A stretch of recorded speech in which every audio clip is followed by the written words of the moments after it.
Баршаңызға сәлем. Есімім Назира, каналыма қош келдіңіз.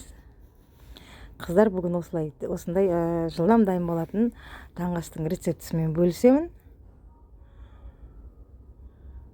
Өте дәмді және жылдам.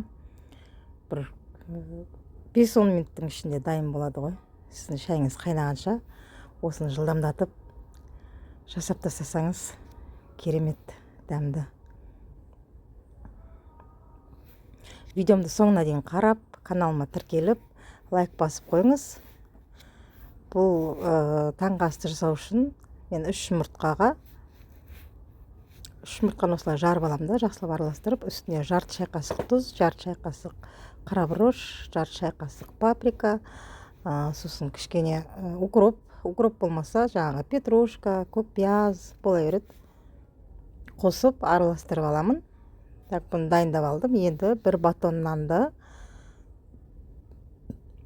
ортасынан жақсылап тұрып бөлемін.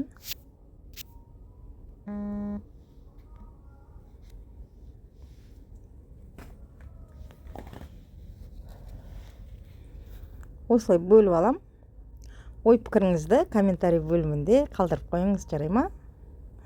Енді үстіне колбаса қоямын. Осындай вареный колбаса, немесе жаңағы полукопченый бола береді, қандай колбаса болса да. Осылай қойып аламын да, противинге жаңағы пергамент қағазын төсеп, қойып, істеп алған начинканы үстіне осылай жайлап құйып шығамын.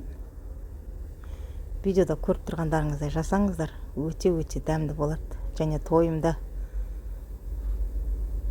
Сосын мен 150 грамм сырды үккіштің ірі жағынан өткізіп дайындап алғам.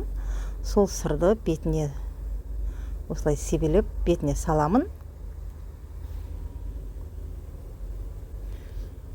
Және духовкада 180 градуста шамамен бір 5 минут духовкаға салып алам. Міне таңғы асымыз дайын. Бұл тағам дайын болғанша шайыңыз да қайнайды. Отырып, таңғы асыңызды ішіп, жұмысыңызға бара берсеңіз болады.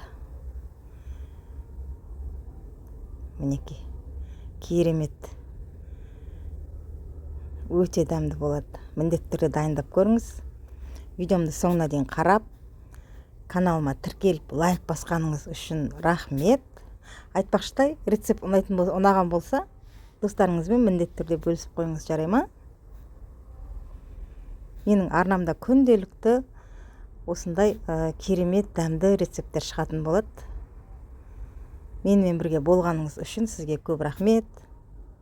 Асыңыз дәмді болсын, сау саламатта болыңыз. Міндетті түрде осылай жасап көріңіз.